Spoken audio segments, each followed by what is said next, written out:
Hi, Patrick here. Have Cheetah Will View. Welcome to Eight Questions with.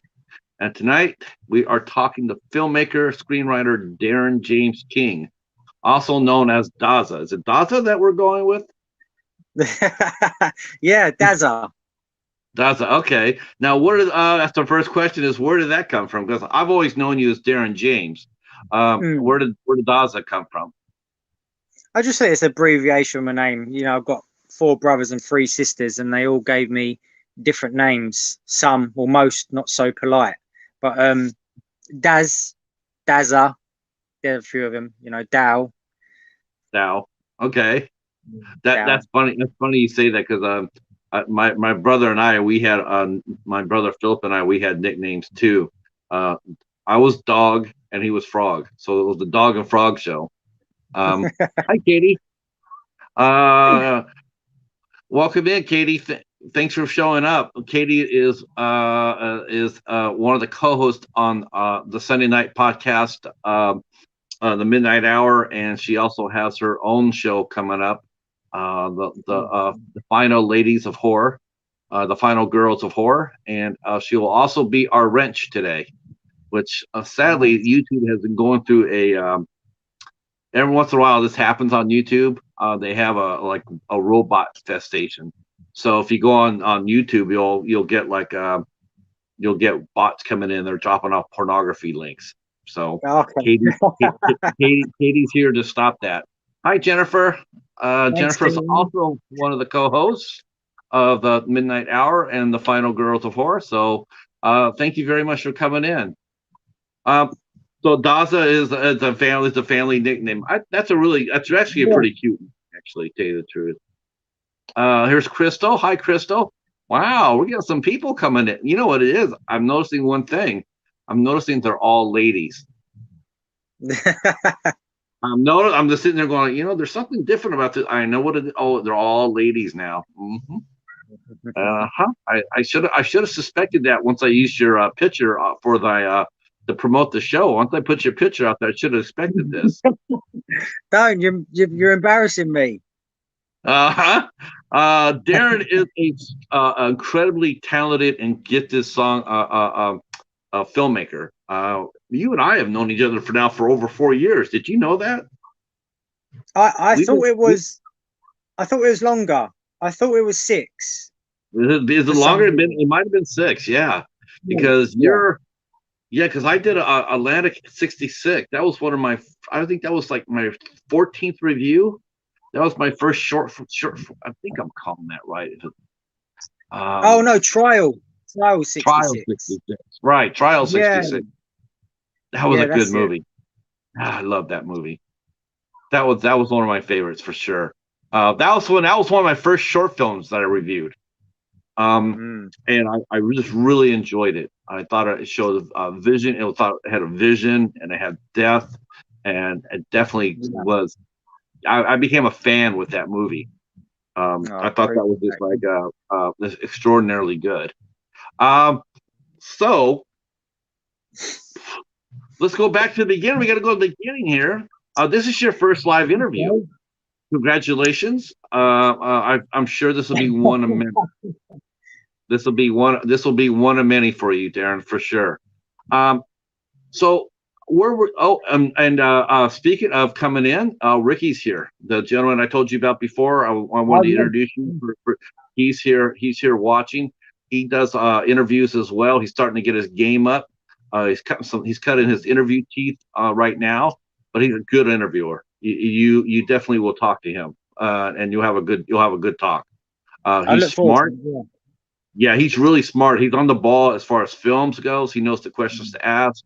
He's talented. And you'll have a lot more fun with him than probably me because he's Oh, also a that's prank. fine. I Uh, have lots of fun with that.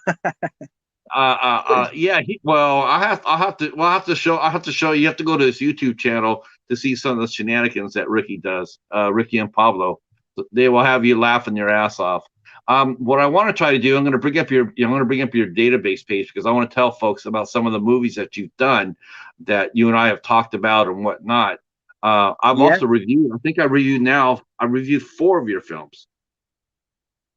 I reviewed Trial Yeah. 66, Soft Hands, The Edge, Looters. and now April. Yeah, no, you've done Looters as well. This I one, think which you've done one? Looters. I think you've done Looters, Tutors, and Blood Feud. I think you've done both of them. Okay.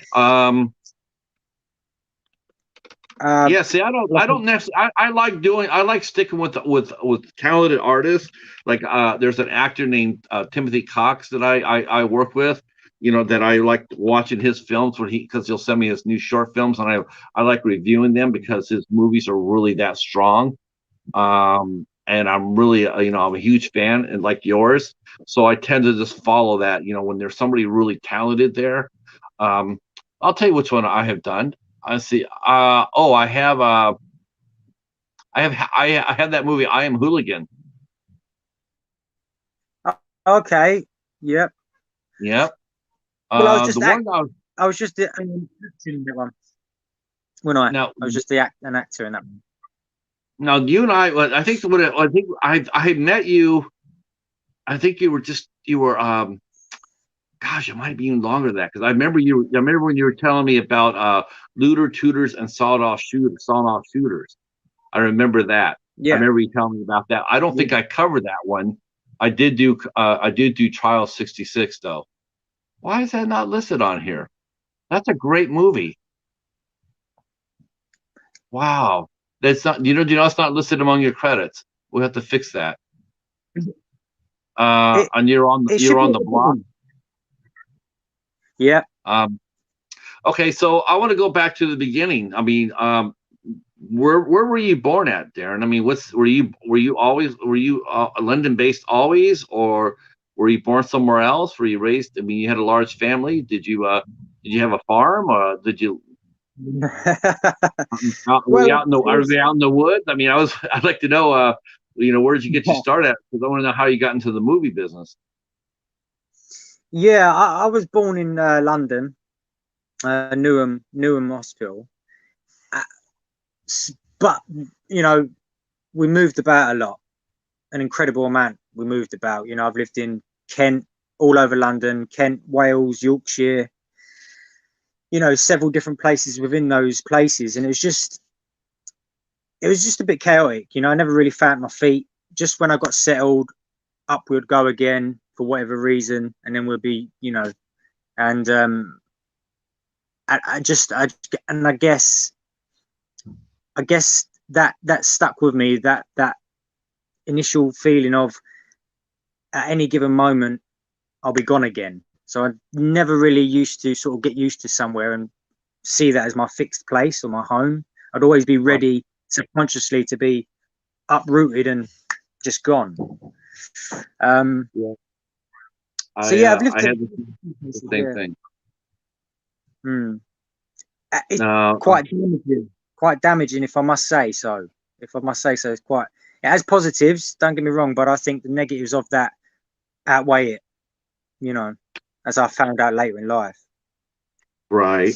Mm, Yeah, bouncing around like that. I mean, yeah. so your family struggled a little bit then. Yeah, and it's just, I guess that's what I've drawn on in my filmmaking. Life.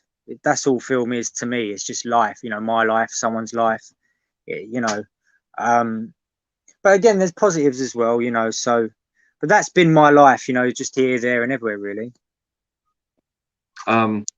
Well, I mean, I mean, I don't want to get too deep into this. But were your parents? I mean, was it just a time of their lives? Was there just, was it, would maybe, you know what? Let's go into something a little bit more cheerful. Because your family was very tight, though, right? You were very close to your family, though, right? A lot of times when families go through upheaval like yours does, it can divide them or it can bind them together. Would you say your Yeah. family was pretty tight knit? I mean, pretty close to your brothers and sisters? Yeah, definitely. I have a close family, all loving and very caring. I just think as you're growing up, raising one child is hard enough, let alone 8 of them who are all so different, you know, all so different. And when you put that all together, it's just chaos, you know. It's just chaos. I, now, did you have to share? Because I grew up a lot like this too. I grew up with very poor, and my mother wasn't the shining example of motherhood. And I shared rooms, with there's like four brothers in one room.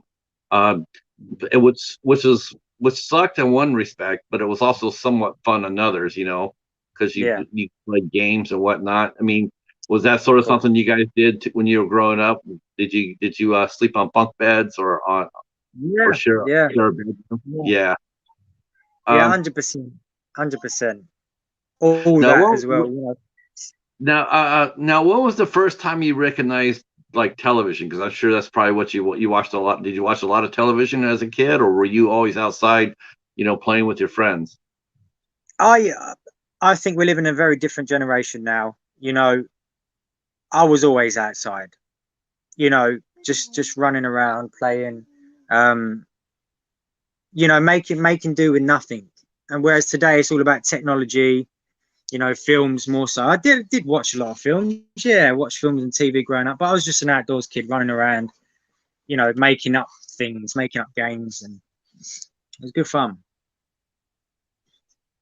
Yeah, so you're outside a lot. I mean, school and whatnot, and friends and family and whatnot. How old were you when you started thinking of becoming an actor? Because acting came first for you before directing did, right? Yeah, the acting. I guess I always had this sort of performer in me.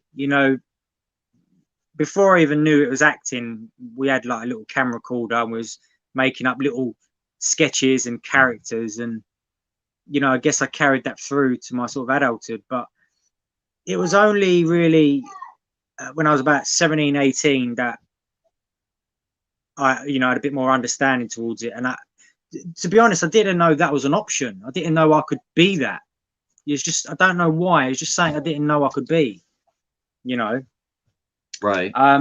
So about 18, I sort of pursued it. And my teacher, my drama teacher, Claire Goulden, a beautiful lady, she is apart from family, she's the fundamental one person that is why I am doing what I do today, really. She drove that confidence in me when I didn't see it. I didn't see that I had the ability to be an actor, or I wasn't good enough, and she encouraged me and sat me down many times when she didn't have to, and really gave me some good advice along the way. And I still talk to her now, which is really nice. It is very nice. I'm sure she's probably the least surprised of anybody at your success, because she knew it was there all along. She did, yeah, she did. It's something I saw in others, and that she see in me. And it's a really nice thing, and I'll always remember it. So yeah.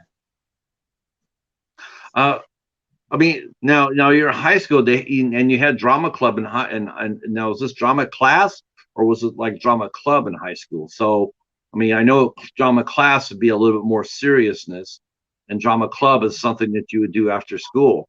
Now, what were Yeah, you in? Were you in club, or were you in drama? I mean, in class.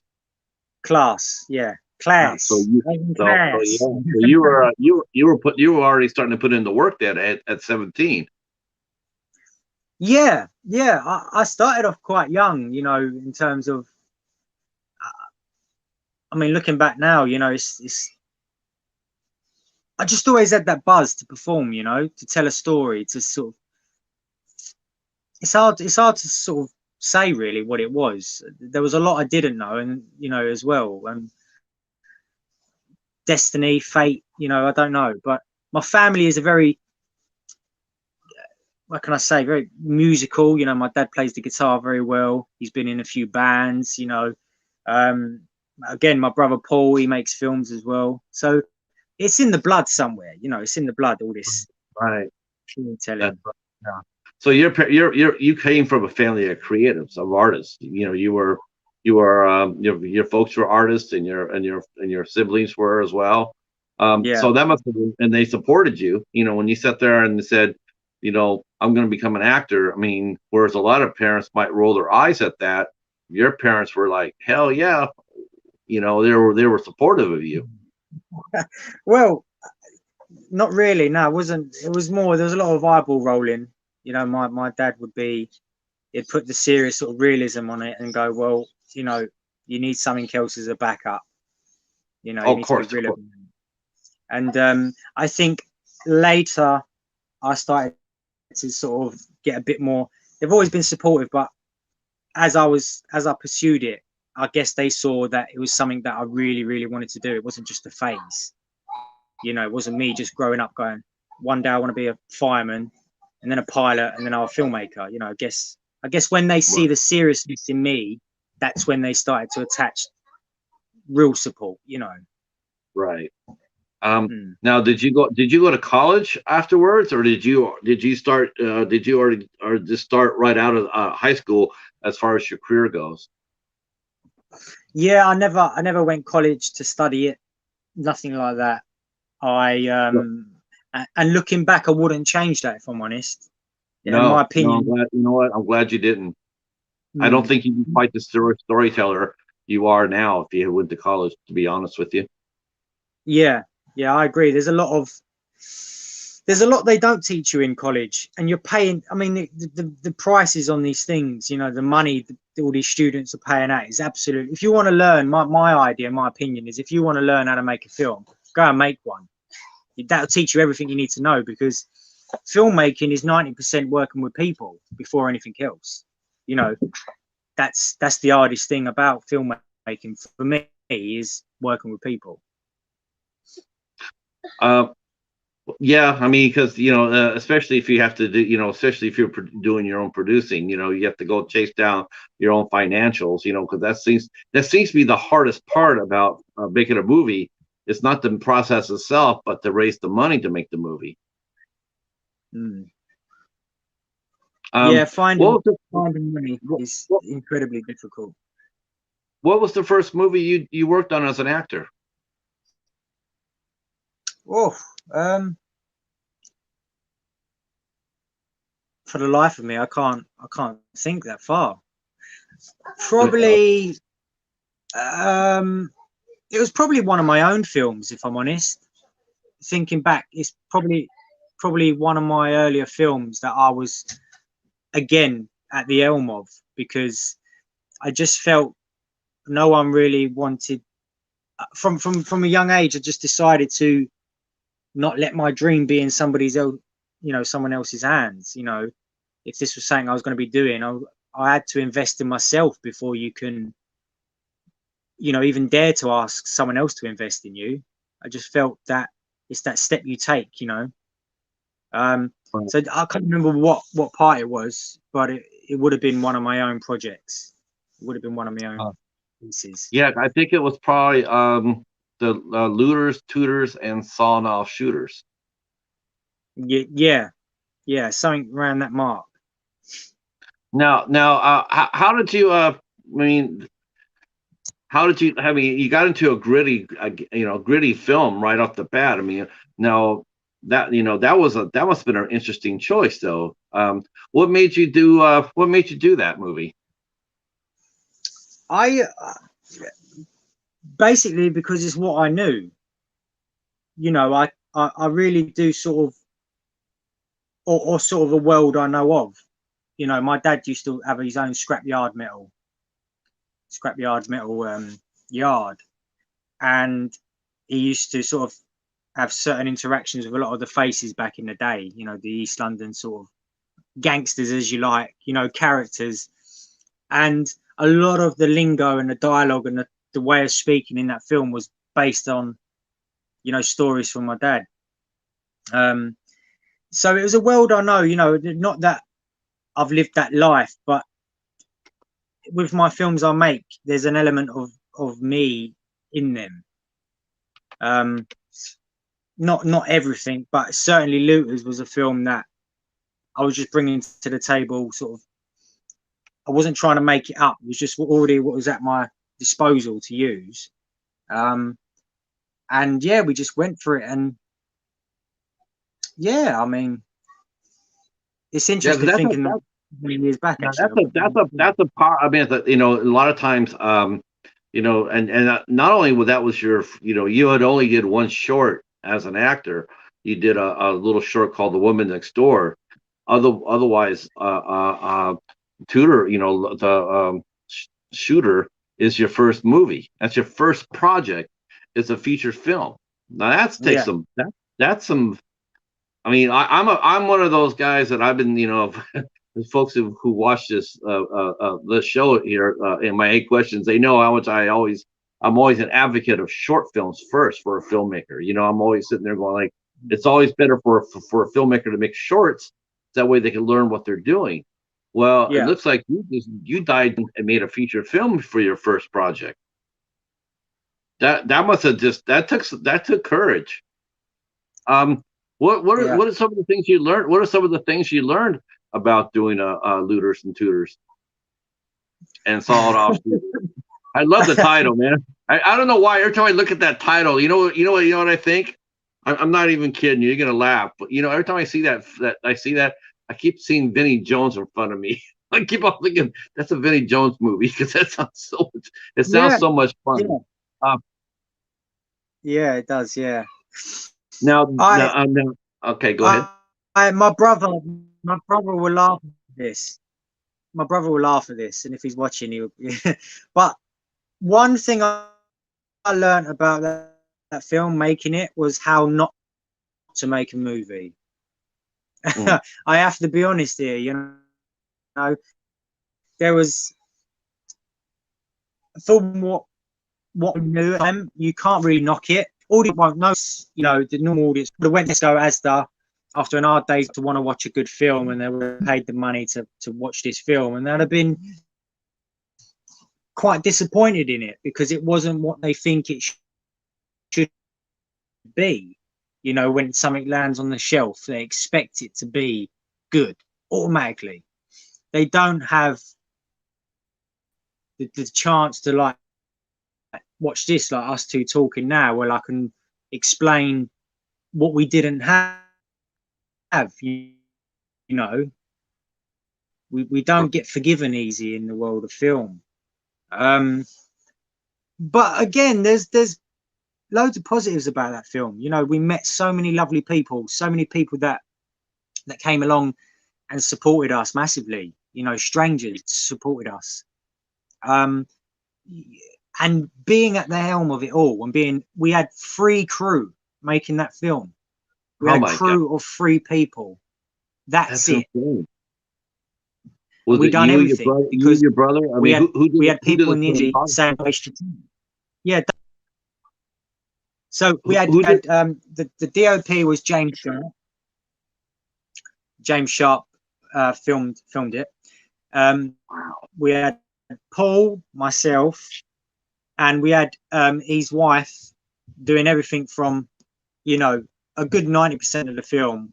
We doubled up, tripled up. You know, we'd film at 8 a.m. in the morning, and sometimes we didn't finish till 6 a.m. the next morning. You know, we worked ourselves to the bone. Really, Oh really my, hard on that film. We got ill. A lot of us got ill making that film. yeah, yeah. I mean, only a Mm. crew of 3. I mean, that's a short film crew at the very least. But to do a featured length film with a crew of 3, I've never heard of it. I've never heard anybody do that. That's Yeah. insane. Yeah, I mean, that was the gist of it. You know, give or take actors, you know, helping out, moving stuff, and you know, initially we had a crew of 3, and then as it went on, because it went on for a long time making that film, we shot some of the film, and even back then we wasn't happy with the quality. We still wanted more. We wanted better. So we scrapped it.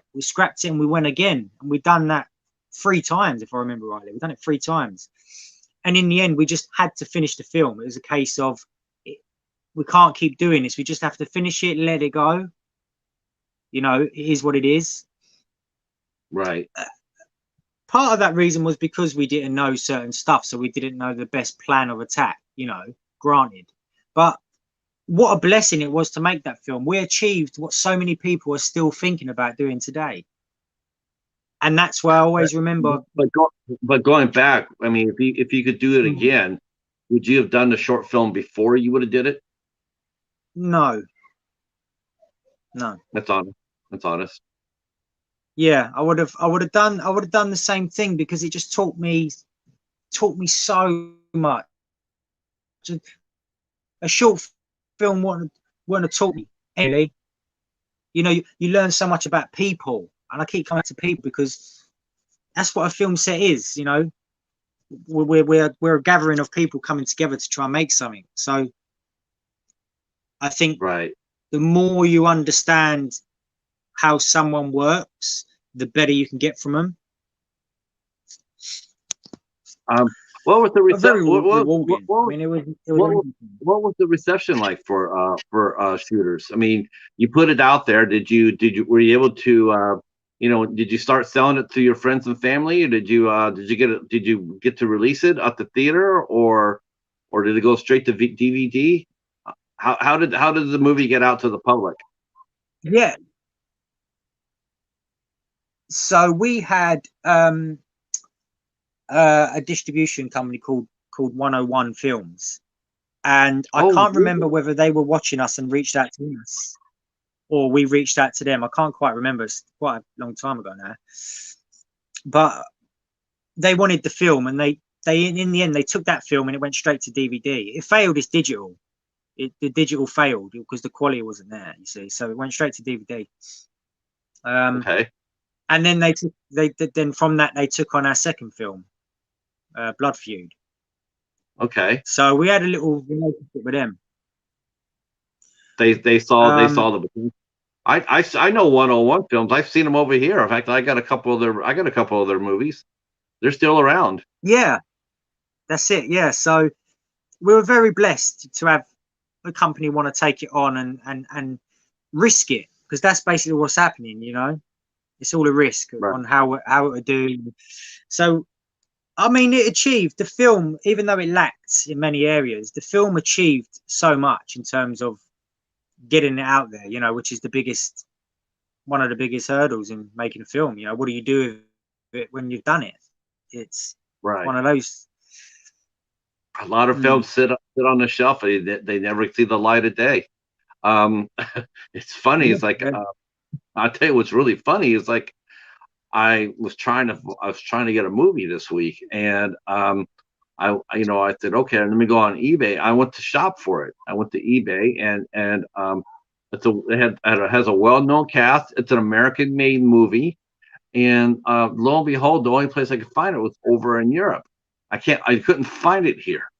I couldn't find the movie, and then I found out they didn't even release it over here. It hasn't been released here in the States. So, I mean, you got, to get your movie out on any level, it takes, especially a first time filmmaker. So, I mean, now that you made that first, now that you made Shooters, I mean, they must have given you just tremendous confidence.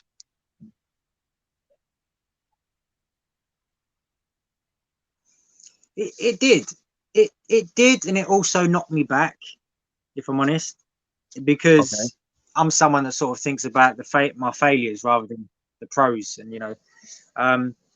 but it did set me off to think about how I can do this. It's something that, if we can make a film with so little, what can we do with a little bit more? And that's always been my mindset and my goal, is just give me a little bit more and I'll keep making films. A little bit more, I'll keep making films. Jennifer mentioned she's right. She mentioned about your first movie. She says, let it free to fly away. Yeah, I mean, I can see the personal attachment. Every filmmaker has that too. They've expressed that, is that the first, their every film they make, when they turn around and they finish editing it and scoring it and whatnot, and then they have to turn it over to distributor. It's like giving out a child, like a baby. It's like, this is, this represents a lot of years of my work, in my life that I spent on doing this. And and you want it to go out there, and you want it to be seen, and you want it, So yeah. Um, Now you mentioned Blood Feud, but before you did Blood Feud, you did Trial 66. You did Trial 66 in 2015. Wow. That's a bloody brilliant So short too. 6 years ago, yeah.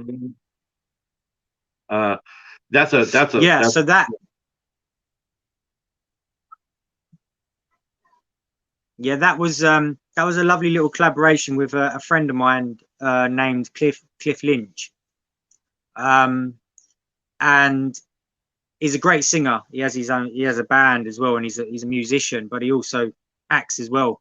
And again, it's so long ago. I'm sorry, my memory is quite bad, but it's one of those things. It's like let's do something, something, and that's from there we sort of batted up some ideas, and we ended up doing Trial 66. And again, for being so new into the craft, we I think it was a beautiful little short, that shines a light on a very serious subject. That was my introduction to you, was Trial 66.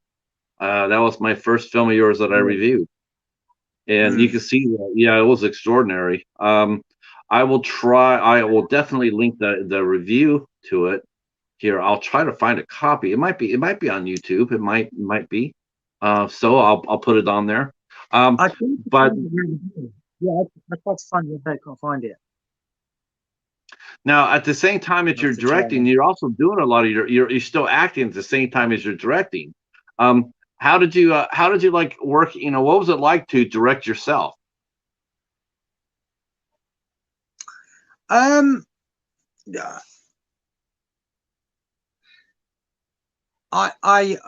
It's difficult. I'm such a perfectionist in all aspects, and I push and push and push everyone. But when I was obviously making the films that I'm in, I try not to act in them. I really do. I don't write films to put myself in, unless I'm writing it specifically for me to play. Because I know how important the casting stage is, and I am one that does believe typecast is good. It's good if you have a typecast. I think it's a massive asset. Oh, you don't want to spread yourself thin. Playing the same role. Okay. Yeah, I think be great in one field rather than spread yourself thinly in many different fields and then be a bit washy with it. Again, the acting is just due to letdowns. I wasn't meant to act in April. That's just a case of you're gonna have people let you down, but I'm not gonna let myself down. So I sort of jumped in and covered for it, to make it happen, to make the day. So you had casted another actor in it, and then they left, and you just put yourself in it. That was, what though, it worked. It absolutely worked. I mean, you're a strong actor. You're very believable on screen. I mean, I can see, you could do either way. You could either be behind the camera or in front of it. I mean, you have a good skill set. Not everybody can do that. I mean, I've seen my fair share of actors who want to be directors, or directors who want to be actors, and it's very hard for that to mix. It really is. You're either one or the other, and but you definitely have the chops to do both. But I also understand why you don't want to do both, because it is a distraction. Yeah. It's a distraction. Where do you get some of your film ideas? I mean, you're a screenwriter. Yeah. You're a screenwriter, so do you write every day? I mean, how do you write? I write every day in some way, shape, or form. The amount I write every day varies. Sometimes I'm only writing, little ideas down, but I'm always at it. I can't switch it off. I've tried. It's impossible. It just won't leave me alone. I have to get these ideas and these stories down. I can't let them just go. The ideas, just the more deeper I've come into the writing zone, the more I've realized knowing what you're writing rather than just write from your head. It's knowing what you're writing, you know, and putting the big question, why are you writing that? So yeah, I write every day. Every day I'm at it, you know. On the train to work, I'm writing. On the train home, I'm writing. Whilst I'm working, I'm writing in my head. It's just constant. I would think that riding the subway or a train would just be a great inspiration. I mean, you look at different people and you wonder who they are, where they come from, you know, what's their life story, you know, where they're going to next. I mean, it's got to be a wealth of possibilities there. You know, you're sitting there with a pencil or a paper, you know, whatnot, and you're sitting there, you know, the lady wearing the purple hat, or the gentleman with the suit on, and, you know, and then you can write their their backstories. I mean, I've always thought that, you know, walking around in public areas like that is a tremendous asset for a screenwriter, you know, because you can create your own world. You can build your own world based on the people you see. Totally agree. Yeah, 100%. Yeah. Yeah. Go on, Patrick. Yeah, I mean, you're very diversified. This one thing I have to sit there and say is, like, you know, like, I know that you mentioned this when we first met, you know, when we were talking about the gangster movies, and you were, you know, actually then I remember you saying how, yes, that's what you know, but you didn't want to do that your whole career. You wanted to break away from just doing gangster movies, hooligan movies. You wanted to break away from that. You know, I think that in some respects you're right. Typecast might work for some things, but as far as a film director goes, I don't necessarily think it does. I think it's good to do different things, to show your range, to show that you can tell a story, because your films are, you've done drama, you've done thrillers, you've done crime dramas. That's a genre itself. I mean, you've done a lot of different things that you know, shown your range. Now, the only thing I don't know, and because I don't know for sure because I hadn't seen it, but I wasn't, you know, I know the title's really cute, but I'm not sure if it's a comedy or not, and that would be Shooters. But have you done a comedy yet? Because I haven't seen that yet of you. But have you done a comedy film? And I think it's the only last thing that you haven't done yet. I mean, as far as and like I'll tell you why. You haven't done a horror yet either. No, yeah, two things I haven't done is oh no, sci-fi as well. There's quite a few I haven't done, but coming back to comedy, the reason I haven't done comedy is because with comedy, you have to make people laugh, and if you don't, it's not a comedy. So it's something that has to be funny. With serious film, you know, you get away with a lot more. It's easier it's easier to make dark films, you know, that are not necessarily nice to watch than it is to create, you know, like a rom-com or an out-and-out comedy. It's very difficult to make people laugh, you know, and if that's what you're setting out to do, it has to be the top draw, you know. You don't get really forgiven. So I guess that's just, I've steered clear for now, because I don't think, I just think comedy right now is not something I want to pursue because of that reason, really.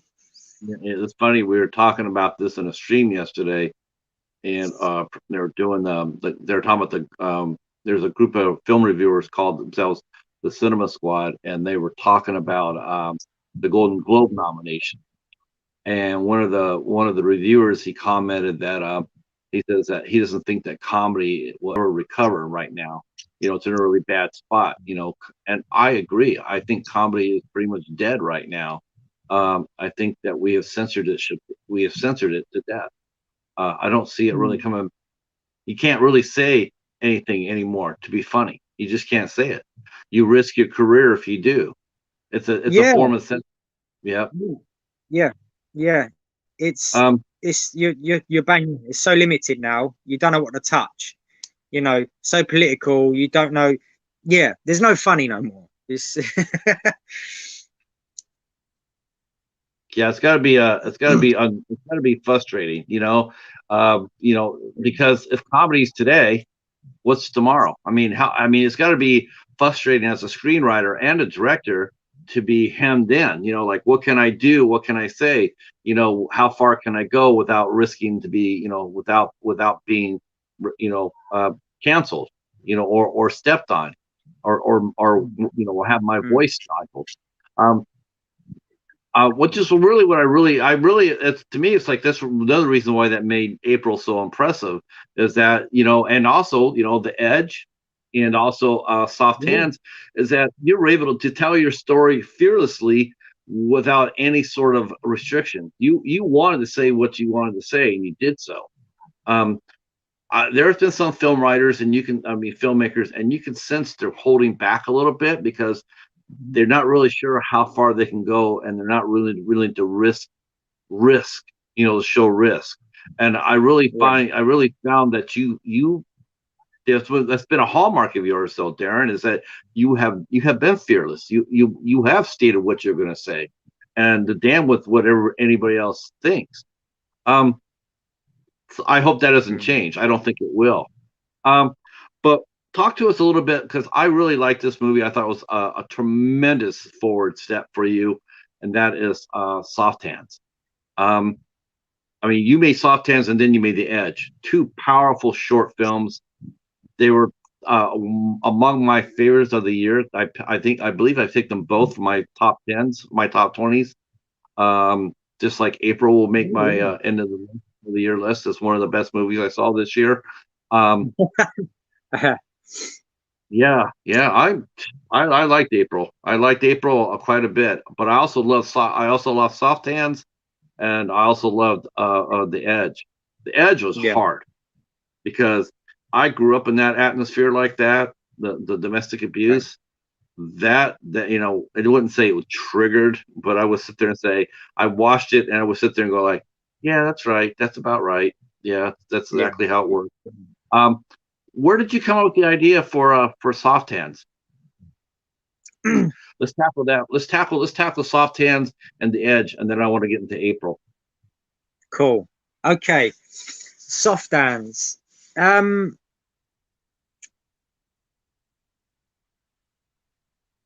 Soft Hands was a piece that I wanted to be clear about. And there's a beautiful thing in life that's slowly vanishing, and it's called opinion. Opinion is such a beautiful thing. Like, it really is. For you to think one thing and for me to think another, in a normal world, one which we don't actually live in, it's actually it's just perfect. It's what makes us so different, and it's what initially drives us forward. And with Soft Hands, I wanted to stand up and I wanted the film to come from a straight male. I didn't want it to come from, anything other, because it's important that, again, I'll be clear, is my personal opinion on anything to do with, gay marriage or anything like that, or a man being with a man or a woman being with a woman. My personal opinion is that I don't believe that. I believe that, coming back to the Bible, I believe it's a man and woman, right? So that's just my opinion. That's my personal opinion. Whether I'm right or wrong, it doesn't matter to me. That's just my opinion, and I won't force that on people.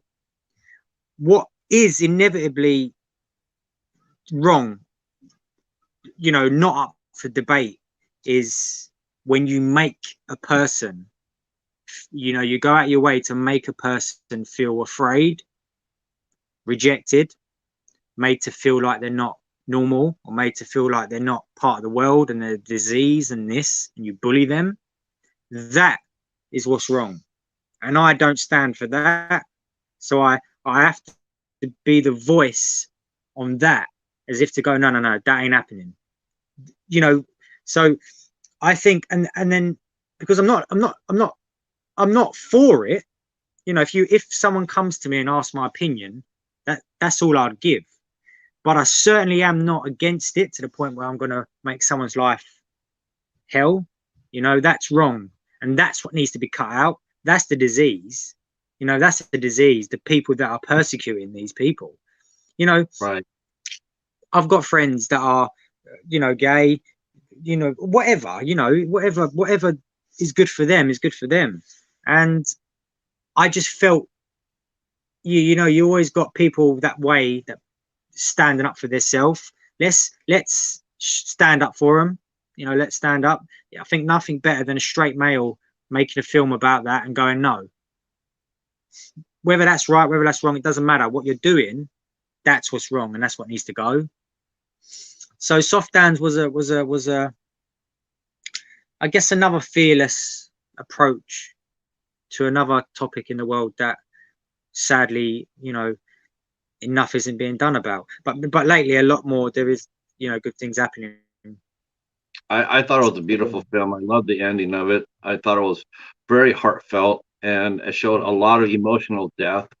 You know, I'm like you, but I also tell people too, you know, for that case, I said, you know, there's two things that, you know, going back to the Bible, there's two things that people, you know, there's two gifts that God gave us. One, he gave us his son, and two, he gave us the freedom of choice. We can do whatever we want with our life. That's the thing of it, you know. We can do that as long as it doesn't impinge on anybody else's liberties. You can do whatever the hell you want, you know. I mean, speaking as a, you know, the only thing I'll tell you what, I've always been open-minded. It's funny, I'm going to admit this here. I've always been open-minded about every aspect of life. You know, if you want to be gay, if you don't, if you want to get married or you don't, if you want to, you know, if you want to date or, you know, if you want to, you know, date this person or that person, I didn't care. The only thing I've ever been uncomfortable with because I was a male, as a husband, is as transgender. That's the only thing I've ever been, you know, that's the only thing I've ever, I just can't do it.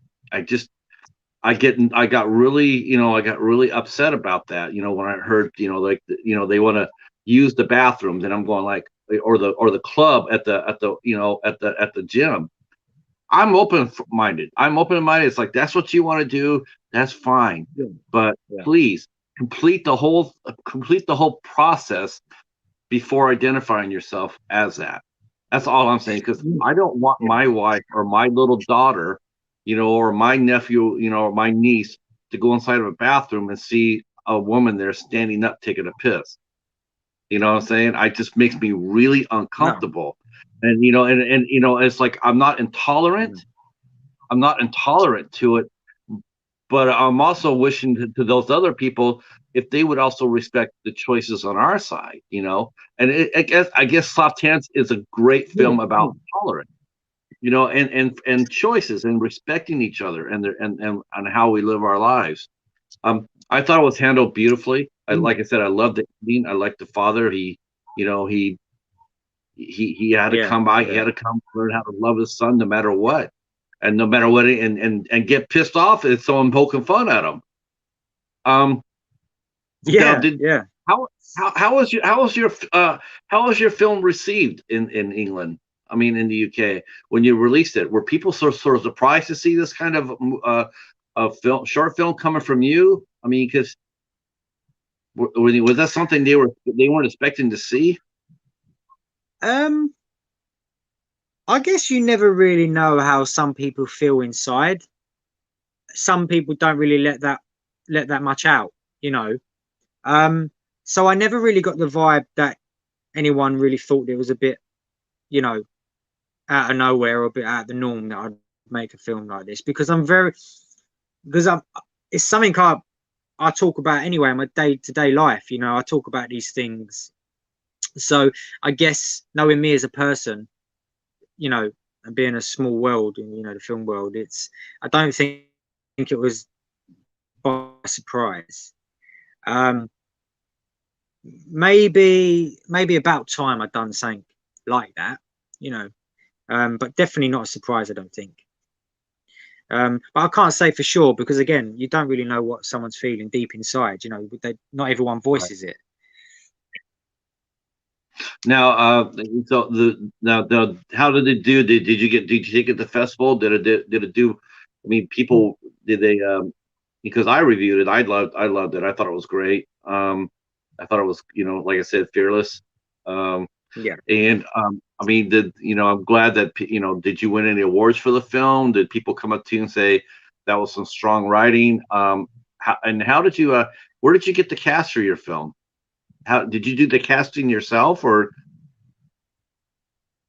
Yeah, so I worked with that film initially with a few friends of mine that I've met along the way in the journey, and from the start it was like just a group of us close friends going, let's make something together, and we worked really hard. And I've got to say, Sammy Johnson, Cameron Bell, and Ray Whelan, who were producers with me, they really made the difference, and I guess that was the first time I really experienced what it's like to have a team of people with good hearts, and right intent behind it. And that's why it was probably a strong chord and people liked it, like yourself, because it wasn't just me doing it. It was a collaboration, and that's the beauty of it, and that's where the gold is. So without a doubt, those three on the team, they made the difference. Now, did you keep when you did The Edge? Did you keep those gentlemen as are they your core now? I mean, is it like a production house for you now, a production company? It wasn't like that for The Edge, no, because The Edge was written and produced by Donna Taylor, and she's a really, really, again, she deals with lots of real life themes and social dilemmas, and she really is great. And actually, I recommend you having an interview with her, Patrick, sometime. Formidable force, with such a nice heart, doing it for the right reason, to evoke change, and but yeah, because it's a small world, so you sort of do a project with someone, and then you then go, oh, you recommend them, and then you put them forward, and next thing you know, you're sort of making films, and you see them again on them films. Because of course Dean was in Soft Hands, and then The Edge, same with Donna. I guess it's that helping each other out. You have to help each other out. Is it a pretty good? Yeah, do you have like a pretty good film community around where you live at? I mean, there's a lot of talented people. Guys, do you guys collaborate with? Yeah, 100%. You find what works. Or there's a saying, better the devil you know. So it's like, if it works, stick with that. If you branch out too much, you might find yourself in some deep waters that can sort of play a big hindrance on a project. So with low budget filmmaking, you definitely rely on, oh, I know that person, they were great in this and they're lovely, let's work with them because they can act, they're right for the part, and we know we're not going to get hurt by them. So there is a big part of that in the industry.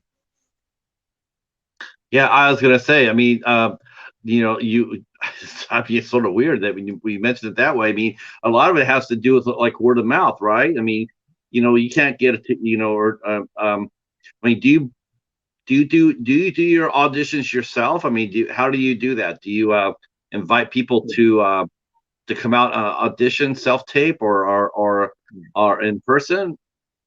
Yeah, a few times. Yeah, I all of the above there, Patrick. I as of late, I do online where people send me their show reels, or I ask them to do a self tape. And in person, you have such a great day. For the people that audition and for yourself, you really get to see another side as opposed to doing it online. You really get to see their personality, which is very important. Something you kind of lose when it's online, if I'm honest. Yeah, I can see that. Yeah, but nevertheless, it's all relative. It's all important, and word of mouth is a massive aspect. I've had people call me up when they make a film and say, "How was this person to work with?" And again, I will be honest always, you know, because it's not about just saying nice things for the sake of it. The last thing I want to do is recommend someone that I think might be complicated or might be this. So I'll just be Right. open and say, well, I experienced this. And then I'll let them decide whether they want to work with that, you know? I'm not there to stop someone getting a job. But yeah, I mean, you know, because of the COVID outbreak, you know, you work with what you can, and online self tapes is one of those things. You guys were locked down. You guys were locked down a lot longer than we were. It seemed like. I mean, you know, we were opening back up, and you guys are still doing the lockdown. How hard was it to get back up and running after the pandemic? I think for the independent film industry, it was, if we can say this, it was a good thing in a sense. You know, it allowed the big boys to sort of stop their filming because they've, you know, got so many things going on and procedures and boxes to tick, and it allowed the independent film world to sort of go, you know what, we work just as hard as you lot, and it did it helped things, you know. And it made the big boy distributors look at the work being brought up, you know, because that's all they had to work with. So it definitely helped out. You know what? That's brilliant. You said that, because that's exactly how it was over here in the States. Like last summer, not 2021, but 2020. You know, all the studios were shut down. They were all shut down, and so all these small independents were sneaking in movies. They were like, you know, movies like The Wretched and Relic and Swallow. They were popping up, and they were like #1 at the box office. Let me read this quick here. Our friend Jamie's here, says it took her friend 3 years to make his fan film because of COVID, but in spite of the setbacks, it turned out amazing. So yeah, I'm with you about that. I think independent film, you know, if they were, and there's a lot of creativity. I mean, one thing I'm always amazed at when I talk to people, and I'll sit there and say, well, what was COVID like?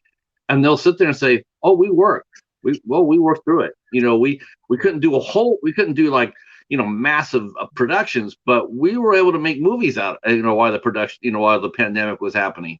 We were still able to make film. But the fact is, they're making them so small with a small amount of crew, you know, that they were able to they were able to push those through. Whereas, you know, Hollywood, they couldn't do that because every production's like, you know, like Tom Cruise, you know, yelling at his crew because he's got like 300 people on his crew. How hard it's going to be next to impossible to make a movie like that, you know, without somebody getting sick or whatnot. And so yeah, I agree with you. I think independents really thrived during 2020, and unfortunately, and this is the sad thing about it, is that once everything got back up to somewhat normal, those indies that carried your ass, you know, during the time where you have nothing to put in the theaters, you know, you shut them down again. I haven't been to a theater since It Part 2. I haven't been. I just haven't really felt like going. And I just part of it's mad because I'm tired of seeing the same old bloated blockbusters on the screen. I love independent films. I want to see a movie. I want to see a movie like April on at my local cinema. I'll never see it. I'll never get a chance to see it because they're too busy putting out the next you know, $300 million movie, and it's just yeah. So you kept on your you know, you haven't, you know, I you know, Soft with the Edge. This is the second short film you do that you've done, but this one too also has a social edge to it, has social commentary. This is, you know, because April does too. April is a social commentary. Yes, it's a gangster film, but it's also social commentary. So now you're here, you're at the Edge, and you're working with Donna Taylor. How hard was that movie to film? I mean, it must have been really difficult for some of the scenes. I mean, how did you direct your actors during the really hard scenes during the domestic violence scenes? So for me, I didn't find it difficult at all. Yeah, I'm confident in what I do and why I'm doing it, so there's no need for me to feel embarrassed or shy or reserved. If you're not confident or sure in what you're doing, then don't do it. I'm a big believer in that. And I think that's why films can fail, because they show these scenes, but then they don't really believe it, or they're just doing it for the sake of it, or they're doing it just to gloss it up sometimes. You know, you see many films with references to sex and drug use and all that, but they don't really know that world. They're just doing it to tick a box. But with this film that was written and produced by Donna Taylor, which was I found a beautiful film in a sense of a woman who goes through hell but keeps going, you know, to come out the other side and find her voice through not through the love of herself, but through the love of her son. You know, it's such a maternal thing that, you know, it was a dark film and it was edgy, hence the edge, you know, and her being on the edge. What's she gonna do? Is she gonna stand up for it, or is she gonna just cower down and be, you know? But I didn't find it difficult. No, I don't. I really don't find these themes hard to do. But I know some people do. I know some people do. And it comes back to me as a director. If I can sum it up, what is a director? I would say a director is making your actors feel comfortable. Because when you're comfortable, you can relax. And when you're relaxed, you can get a better performance. You know, it's all about trust. And with scenes like that, it's important that, like we did on The Edge, we gave the actors time. We didn't just shove a camera in their face and go, right, perform. You know, it's a case where we sat down, we spoke about it, we tried different things. I didn't rush them fragile scenes. You know, it's a case of when the actor's comfortable, then I'm ready. I'm not ready if my actor is in a bit of a state or they're nervous, because, you know, before they're an actor, they're human beings. You know, we're made of feelings. We feel. If we do something wrong, we take that home with us. You know, and we beat ourselves up. It's like, why did I do that? Or a common thing is an actor. You know, actors go away and they're like, ah, oh, damn, why didn't I do that better? I didn't give it my all. So I always give that. When I'm directing, I always make sure that I've gave the most to actors, so they can't go home with excuses to say, I could have done this, I could have done that. I talked to Dean about that movie. You know, I talked to Dean Kibley about it, you know, because it was such a harsh movie, you know, such a, you know, and, you know, and because, you know, it's like you're asking, you know, here you are, you're you know, you're a character as an abuser, and you're doing this, and kind of like, you know, like you mentioned earlier, like, you know, make sure you got to leave it behind. And I asked Tina, says, how did you handle that? What did you, you know, how did you handle shooting that, all those scenes? Those scenes must have been really tough. He said that after every scene, I mean, he says, you know, I never saw myself as a comedian before, but I did afterwards, because I was making sure everybody was laughing and feeling relaxed after every shot. You know, I was cracking jokes and everything else, you know, trying to relieve the tension, because it's such a harsh thing.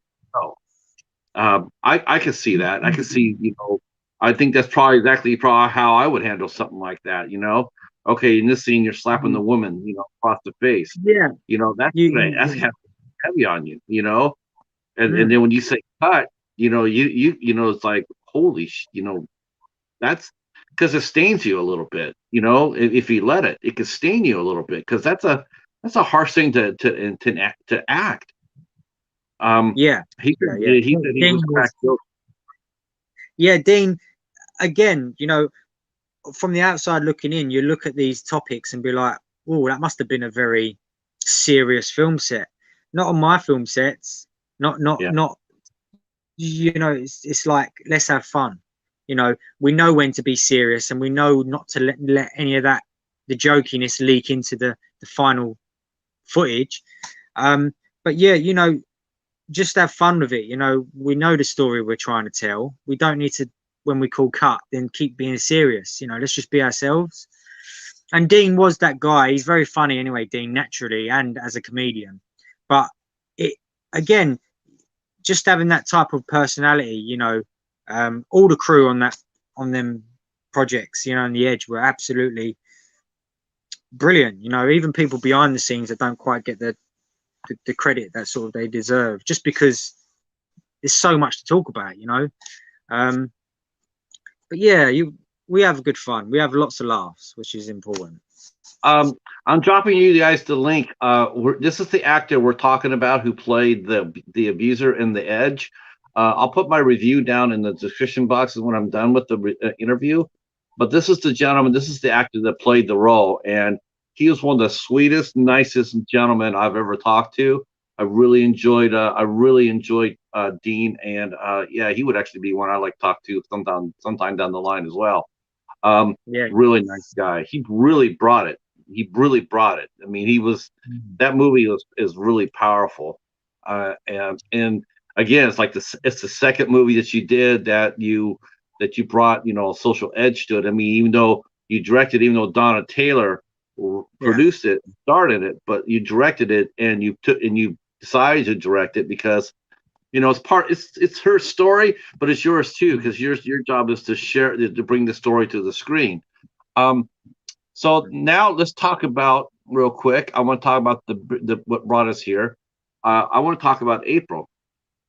Now, April is a featured film, and why don't you tell us a little bit about April? Where did you get the idea at, and, you know, walk us through it. Walk us through the creation of it, and you know, where'd you get the idea and everything else? Again, it was so long ago now, Patrick, you know, so full of so many avenues, so many twists and turns in the making of it, and it's hard where to start. It really is hard, because that film has just become, it's a mammoth of a production, not just in the film. It's, you know, the idea was just to highlight the corruption, you know, and how the damage not only lies with the person doing it, it's also the repercussions and the knock-on effect, you know, the domino effect of others around it. And we live in a world like that, you know, people's actions unfortunately shape other people's actions, you know. Sticks and stones hurt. Yeah. And we live in a world where sticks and stones do hurt. You know, names will never hurt us, but they hurt just as much. And I wanted to tackle a very my job as a filmmaker is to affect the audience. That's my number one goal. Whether it's right, whether it's wrong, whether it's good, whether it's bad, if I can leave someone feeling something, my job is done. You know, and I let them do the rest. I let them battle it out, you know, whether to as and what it is. And I just thought I'd start by taking the topic of how in your face, you know, grooming is on all aspects. You know, there's so much of it going on, so much, but it gets swept under the carpet. And for me, it was about, you know, I don't believe change can happen unless you shine a stern light on it and reveal it all for what it is, the true color that it is.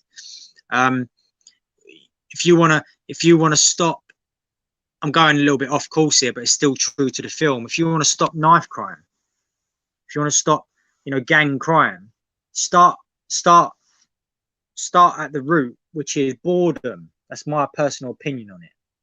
Because you grow up, and my experience of being in gangs on a low level, you know, or just people that loiter around the street, let's call it that, you know, it's boredom. And what happens is, when there's not enough opportunity created for the youth, they start to rebel against their parents, against school, and they start to adopt their own family, basically. And they make their own rules, and in a sense, they decide not to rely on anyone. And if you can get your head around that, it's actually a very clever thing. Yeah, you know, it's humans been can that's been adapt. that's been gang that's been the code of gangs since the beginning of gangs. You know, they're Yeah. looking to belong to something. And that's what gang means. You know, when you look at the real heart of it, not gangster. When you look at gang, it's a gathering of people that have formed some sort of, their own accord. And unfortunately, what comes with that is a lot of bloodshed and a lot of, you know, all that sort of stuff. And um, I just it's my opportunity to put my voice there and go, look, less of this means less of that. Less atrocities a youngster face growing up, the less chance he's going to actually commit evil. It's not going to knock it out, right? There still will exist, but there's less chance of it because we Right. know it, things that happen is all because of trauma, pain, and in the end, people not knowing how to deal with that pain. They make Right. bad decisions, they act. They do. So yeah, I just wanted to make a film where I could fit all that in and go, here it is, now you deal with it. How hard was it for you to I mean, it's definitely your most ambitious movie. Yeah. And how did you how did you did you have trouble getting permits to shoot in the areas you did? I mean, did you people were asking what kind of movie it was? I mean, like, here you are, you're showing a couple of corrupt cops. I mean, did people give you trouble over that, over that aspect of it? I've again, coming back to the Looters days, I've learned a lot from there. Just jumping back to Looters quickly, we filmed the scene dumping a body in the Thames. No permits, nothing. We had guns, we had, and a speedboat went by with the police, armed police, and they see us, and they came over whilst we were filming and wanted to check it out. And looking back, that could have been horribly wrong. It could have gone horribly wrong. Someone could have got shot, or they could have just shot because they had the right whatever. So I've always been quite savvy in terms of guerrilla filming, what I can get away with, what I can't, and utilizing the time we have around it all. So with April, we never really encountered any problems apart from a scene where we're shooting. Can't say too much, but the police turn up again, and it was during COVID as well because of screaming and shouting. Right.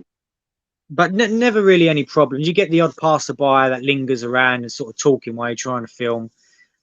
It's part of it. Yeah. It's part of it, and you gotta. I think it's, you can't stop that guy walking down the road. He's on his life. He's walking to get somewhere or do something. Again, I make them all part of it. I tell them I give them 10 minutes. I give them time. The best thing you can give someone, a stranger, is your time. Yeah. Time is love. Time is love. Yeah, because you can't get it back. I mean, I'm giving you something precious. Yeah. You now, was this based on a story or a situation that you personally knew about or had heard about? I mean, where did the idea come from for this? Yeah. So did you do research? I mean, over here, it's prevalent. Oh my gosh, human trafficking is prevalent over here. It's amazing. You're just really shocked at, like I was, when I heard the human trafficking going, I'm going like, I didn't really get an idea of this exactly how bad it's gotten. It's absolutely terrifying. Now, was April based on something, like I said, was it based on something you knew or heard about, or was it just totally in your mind? I'd say it's a fair even mix of all three. I know it's a world, because April doesn't just focus on that one aspect. You see, it sort of jumps off a little bit to different avenues. But ultimately, it did get steered by my creative side, which is just all in my mind and research. But with April, this is what I think's different about the film. we come at it and we show it from a different side. You know, we're highlighting it from a totally different way it's been done before, which is from his side, you know, the perpetrator, which I think is a strong call, because we're always, and rightly so, we're always with the victim. We really are. But they've done nothing wrong, you see, so there's nothing they could do differently to stop that. You know, what can they do to change what something's been done to them that they didn't deserve, you know, when they're innocent? Nothing. So we can't start with them. We have to start with the person that's doing it. What's gone wrong there? What needs to be changed? And that's what this film's about. April is you know, it's very unique, and what I really appreciated from the film is that there's absolutely zero glamorization. Yeah. Hollywood tends to glamorize that shit, and, you know, make it appealing and make it gangster, you know, make it flashy clothes, you know, hip music, you know, big cars and all that other stuff. You know, they always make it seem so, like, even though the bad guy's a bad guy, but they you know, they put a lot of flash and dash in it. Yeah. I really appreciated the fact that April was so damn realistic, and it was very gritty. It was very gritty. It was very true to life. You know, it's street level crime, and this is the ramifications of it. That's what makes it so strong. And because you didn't glamorize it, you were able to tell the story, a cautionary story of, like, parents, watch your kids, for one thing. Watch your kids, you know, and two is that because you come back from a bad background doesn't mean that you have the right to do this thing to somebody else. You should be doing the very best to reverse it. I mean, that was the problem with Miles, was, you know, he was hurt and he's damaged, and to sit there, and instead of there looking at the going, like, you know what, I need to change the course of that, he became the very thing that he was a victim of. And it's very hard, like it was very hard to, you know, I didn't myself. I couldn't root for him. You know, I'm watching him and I'm seeing what he's doing, what he's already done, you know, hooking the young girls on not just dope, but fucking shooting up. You know, that made his character right there. He's just like, oh no. And then you know, I mean, I could sympathize, you know, where, you know, he has chances, he had chances to change his life, and you showed that. It wasn't just like he didn't have any choices. You gave him an out on many occasions, and he just chose not to until it was too late. Yeah. Where did you get your cast? Oh, go ahead. Sorry, but I just want to touch base on what you said there. Even if I had £10 million, I would not have dared glamorizing this film, because it's a serious medium that I'm putting out here. It's not really, you know, that's the problem with the world. They glamorize this stuff, you know. They make it right almost. It's okay, you know, when it's not. When you're tackling a serious piece, you have to be truthful, and I have been 100% truthful along all the way with this film. You know, being creative doesn't mean to say I've not been creative or I've been dampened or limited. Definitely not. In fact, it's been the opposite. But I didn't want to be part of the problem, Patrick. Media plays a massive part of the problem in why young kids think money's going to save them. Why they think money's going to. I put the blame of our gun culture. I put it 50% right on Hollywood. I mean, they have made guns 100% glamour. Yeah, you know, it's their responsibility. You know, and they have failed. And it's so funny to watch all these actors cry against gun violence when they themselves are a major part of the reason why we have it. Yeah, I mean, there's loads of films to make. If you're an anti-gun guy, don't make a film that's got guns in. I don't, you know, you got just stay true to why you make film, and I make film not to be famous one day, not to you know, have parties and have fun. I make film because it's my little bit I'm giving back to the world. You know, it's my little voice, and it's my little eye on what I see. And the film had to be so subtle and not big in your face, because that's how the crimes like this happen. It's so slight, so subtle, so, you know, they're not big and bold. Very, what's the word? So discreet that before you know it, it's happened, and you're like, whoa, you know, how's that happened? So it needed to be true. Yes. I like you and I were mentioning before we went on. I really appreciate the fact that you left you know, I'm not going to give it away, but you know, the movie ended the way it needed to end. It needed to end exactly how he did it. I thought it was courageous. I thought it was honest. You know, there's not that many filmmakers that actually have the balls to sit there and do that. You know, I mentioned, you know, when I was watching April, the one movie that came to my mind more than anything else was a movie we here in the States called Menace to Society. And that's what April reminded me of when I was watching that. And I was thinking how I remember watching Menace to Society, and I'm just like, you know, I'm just like, you know, I was at the end of the movie, I was just blown away. But at the same time, it was like that. It was the only way it could end, and stay true to itself, and stay true to itself. Yeah, 100%. Where did you get Neil? How did you find Neil Ward? Let's talk about your cast, because we got to talk about the cast, because the cast is excellent in their movie. I probably didn't give enough credit to your cast, but I'm still working on the full review, so I will. But let's talk about your cast, because your cast is extraordinarily good. Neil Ward steals the. I mean, he's so good. I was memorized by him. I mean, he had the total look. You know, he's a badass, and yet in his eyes, you can see that he still could feel pain. You know, he wasn't so far gone that you know, someone walked up there and said, "Fuck you, Miles." You know, he's not going to be so hard off that that's not going to land. You know, that could land. You know, but where did you find Neil at? Yeah, because it's important that we remember that we're not dealing with monsters, we're dealing with human beings, and that's what the most terrifying thing about this is. Neil Ward, I do have so much love for him as a person.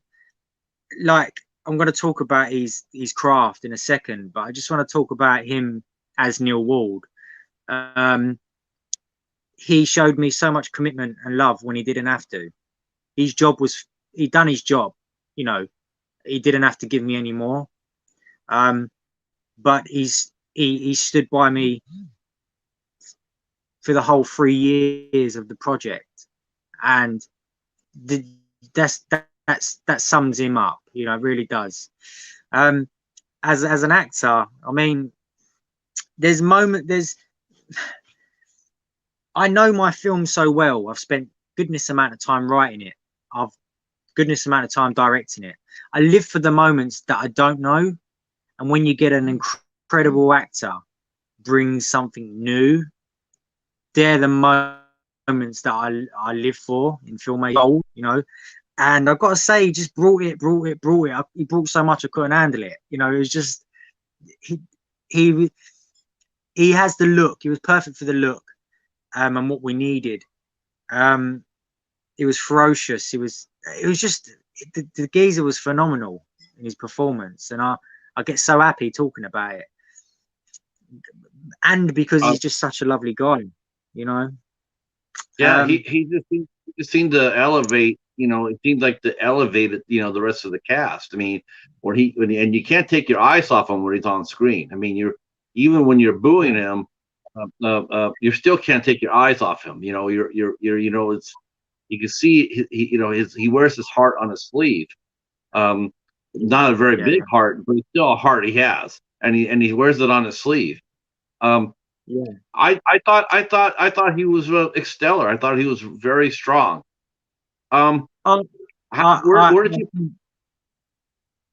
Yeah, I think this performance from Neil will be with I've spoke to him about it. We've had a little deal. I'm so confident that this is going to drive him so much further on in his career. He's doing great things anyway, you know, but I just think I want to stand by my word. This is the one for him as an actor. Forget the film, you know, and the directing and whatever. I think him as an actor, this is going to be the one that, wow, you know, this is it. He deserves it. Like what a gent, you know, guy, incredible. He does. Yeah, 100%. I really like the rest of the cast too. I like the young ladies that the young lady who played April. I thought she was very good. I mean, were those first times that they had done that they'd actually done films? Were there their first credits? Yeah. So Keira Lane, who plays April, that was if I think I'm right. That was her first film performance since leaving drama school or something like that. I'm not too sure, but it was her first thing. And I just got to touch on this young lady, you know, wow, just for a first major gig, which wasn't, I mean, come on, for her first part to be dealing with playing a victim of, you know, what the nature of the film explores. I have to give her credit. She was so, again, just so giving, you know, like putting herself out to make sure that everything's going to be all right. You know, do I need help with this? Do I need help with that? And I just felt that she was incredible. Like her performance was, it makes me smile inside. You know, it's like one of these things that she was very believable. Yeah, very natural. I thought the chemistry between her and Sophie was really good too. Sophie, who played Chloe, I thought those two really, you could definitely tell that they were friends. And you know, Sophie also, you know, she had also, she also had contributed her part into what was going on too. And then she turned around and when she tried to come back to it, you know, April's sitting there saying how, you know, she's doing it out of jealousy, where she's actually doing it out of sisterly love and regret and pain. I thought she was a stellar. I thought she did a really nice job. Now, where did you have casting calls for your parts for that? I mean, was that all self tapes? No, not all. It was a blend. You know, it was on some times. You know, it was a case of last minute things. Oh, we need someone's pulled out. But on the general consensus, it was thought about, you know. And again, it's people I knew, you know, it's people I knew of.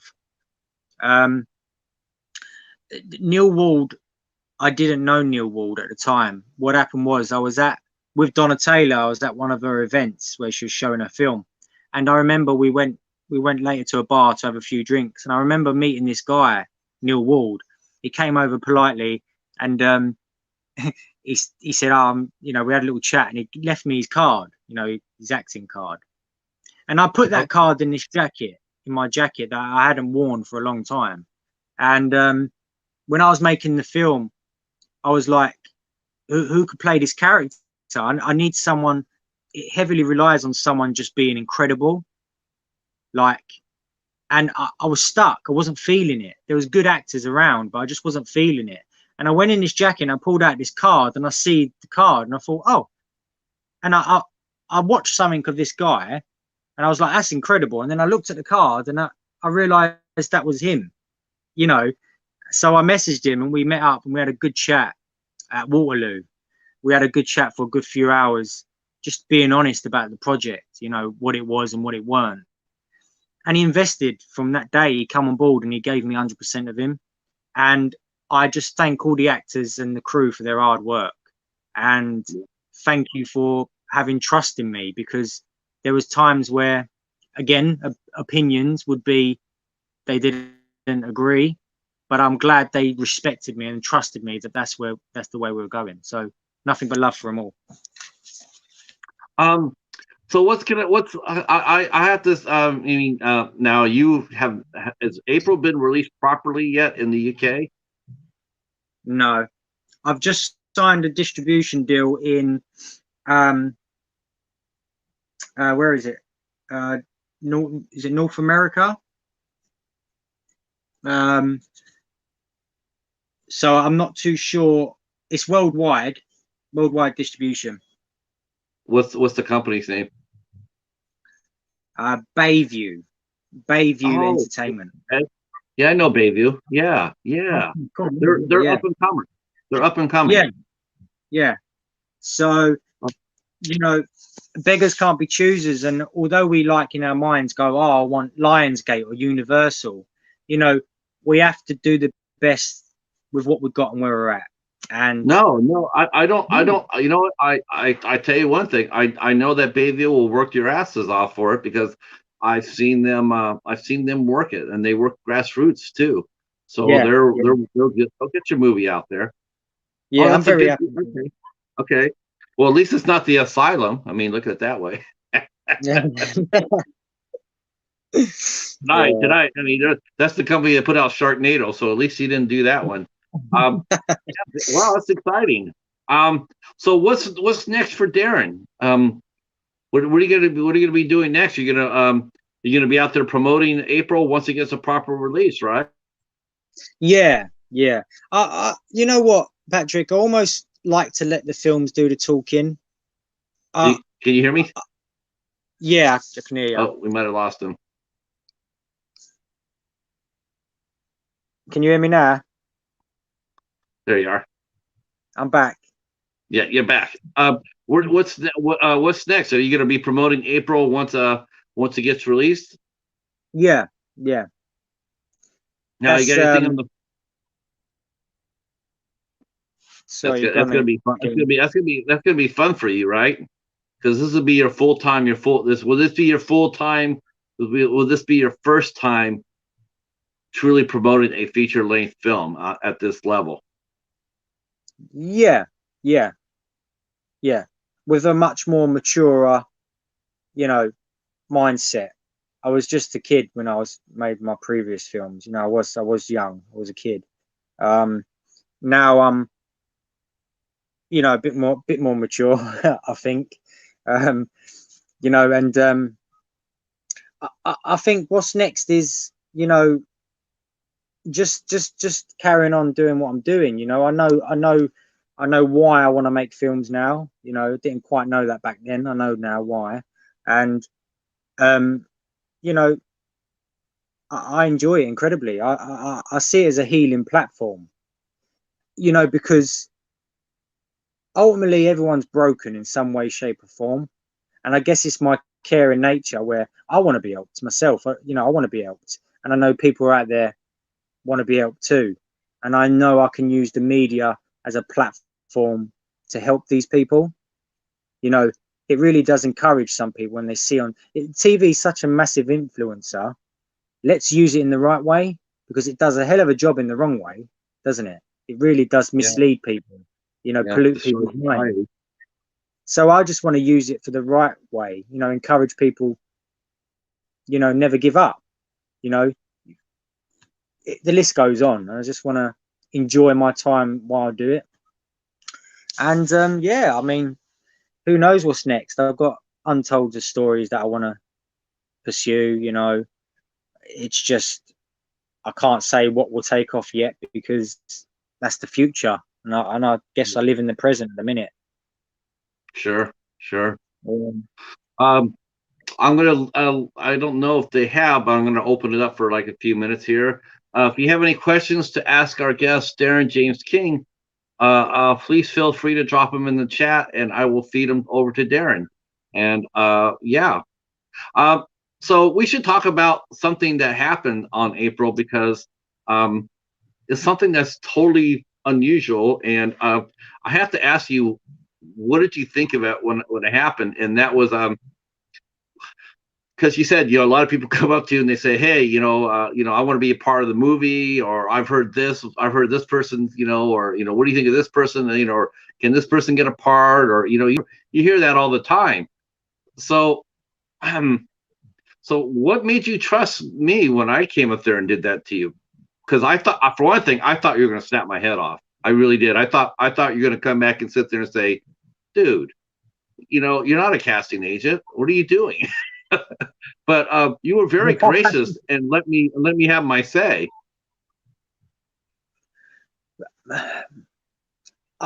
I think someone has a serious problem, Patrick, if they was to respond to you like that. We're human beings at the end of the day, and who am I to deny you? Who am I to deny you that? I mean, yeah. But if you have 100 people, I mean, you got 100 people coming at you. When the next movie that you announce, right? Because this movie's gonna make you. This movie's gonna make your presence a lot more. But you know how that goes. It's like you announce your next project, and now 100 people want to be a part of it, and they all want to sit there and they all want to say, "Hey, Darren, hey, Darren, hey, Darren, hey, Dazza," and they're all gonna want something. So you have to learn how to say no. You have to sit there and say, "Yeah," it's like, or But I think, knew. Yeah, I think it's a case of knowing what you're saying no to. Before it's gonna rain, you look at the sky and you can see the clouds going grey, before it rains, and then you can say, oh, it's gonna rain. Again, knowing people, so when someone comes up to me and says, oh, I've got this idea or whatever, first of all, within a second I weigh up these signs, whether it's worth me listening to or investing any time into. So with you, Patrick, you're a lovely man. We have a history. You've followed my films, so instantly the signs were, it's a clear sky. It's not going to rain. It's one of these things. It's with respect back to you. It's like, let me hear what you got to say. And 9 times out of 10, Patrick, I'm wrong. So yeah, Because I was holding my breath. I was sitting there going like, boy, I don't want this to come back on me, but I really believed in I believed what I was saying so much that I had to try. I just felt like I have to at least try, and and I was so happy that I was so happy because I had to sit there and say I felt completely vindicated. So vindicated. I was sitting there. I was like a proud papa. I was sitting there going like, there's that, like I said, we were talking before, like the one scene we were talking about, and it's the most important scene of the damn movie. And I felt like, oh, so that's what it feels like when it goes right, because it's like, that is so freaking cool. And not only that, but not only that, but like I said, I mean, did I not tell you that she was super talented? Did I not tell you Kelly was awesome? I guess it was sort of a little bit of a, from my own past. I've had a good record for finding good music. Bands that nobody ever heard of, and then next thing you know, they're on the radio. I've had a good reputation for that, but I never applied it like that. For acting. I see a lot of good actors. I see like here I am talking about Neil Ward. I'm going to be talking about Neil Ward for like the next year. I can't wait to see what he does next. He's an awesome actor. I mean, he's super strong. I like the gentleman who played Grant. I thought that he was really strong too. He made a formidable bad guy. I loved his look. I loved his look. Jason, great guy. Yeah. Dean Kibley. I mean, again, it's like I saw him and I'm like, that guy's a hell of an actor. But just to actually throw your hat in the ring and sit there and say, oh, by the way, I have somebody I think that you want to take a look at. I just know that's not done in Hollywood. That's not done in movies because it's like there's a protocol. Like you go to casting. You get it's like I'm not an agent. I was like, I'm not an agent. But I was so happy. And Kelly, if you're listening to this, which I know you said you're going to be listening to the replay, I can tell you right now that I love you, and I was so proud of you. It brought tears to my eyes. I thought you and Neil's scene just absolutely kicked ass, and I can't wait to see what you do next. I can't wait to see what you do next, Darren. I really am. I'm very excited. I appreciate it. I can't wait to get my review up. Um, oh Yeah, yeah, I'm looking forward to this. I'm looking at here. Kelly, Ricky's got to go, but I'll connect you guys. Yeah, about sending messages of cool. love. Yep. And Jennifer knows she has a lot of Bayview DVDs. Yeah, we know about Bayview. We have friends who actually review Bayview films. So yeah, we know the company, and that's awesome. So you'll be getting some reviews when they release it over here. Darren, I'm going to let you go because I know it's late over there and you got to get up in the morning. And I promise you I have you for an hour and a half, and that's where we're at now. I want to thank my chat for hanging out with us, including Frank, who I was wondering why I didn't talk to him directly. Sorry about that, Frank. If you want to come talk to me, I'm more than willing to listen to you. I want to thank my mod, Jamie's in here, and Katie was in here earlier. Ricky, I'm going to introduce you and Darren here shortly because you're going to be doing this again with him. Believe me, you'll have a ball with Ricky. He'll have a great time.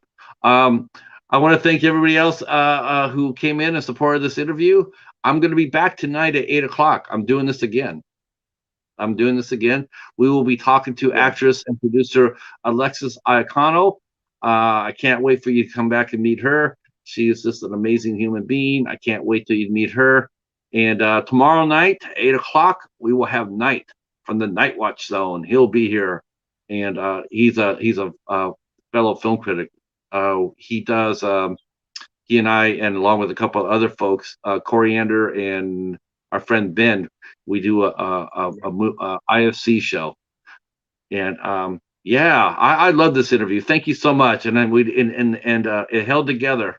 We didn't lose it anything. Yeah, and great. Yeah, I just want to say thanks, Patrick. Oh, no problem. It's my honor, really. My honor. I'm so happy to be able to meet you face to face, and I'll look forward to talking to you again really soon. Yeah, good man. I appreciate your time, mate. And yeah, I just once again just say thanks to the cast and crew, for their hard work on a film that's been taking a long time. So thanks, Patrick, and I'll speak to you soon. All right, sir. We'll talk to you. We'll talk to you. Night.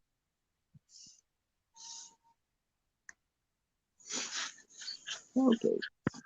Always happens. It always happens.